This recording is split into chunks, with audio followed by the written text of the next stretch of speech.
Harry বল। দেখো এখানে আছে হচ্ছে ধনে আর জিরা।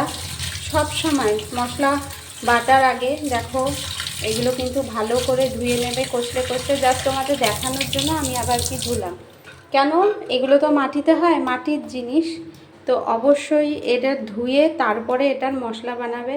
কেন এগুলো মাটিতেই তৈরি হয়, কৃষকরা মাটিতেই তৈরি করে, তারপরে এর মধ্যে প্রচুর মাটি বালি গায়ে লেগে থাকে। তো আমাদের অবশ্যই উচিত এটা অন্তত একবার ধুয়ে তারপরে এটাকে মশলা করা, মশলা কোটা। তো তাতে কি হবে, ভেতরে যদি কোনো মাটি লেগেও থাকে সেটা চলে যাবে। আর যখন জিরে ধনে ধোবে দেখবে কত কালো কালো এর ধুলো বালি মাটি বেরোয়।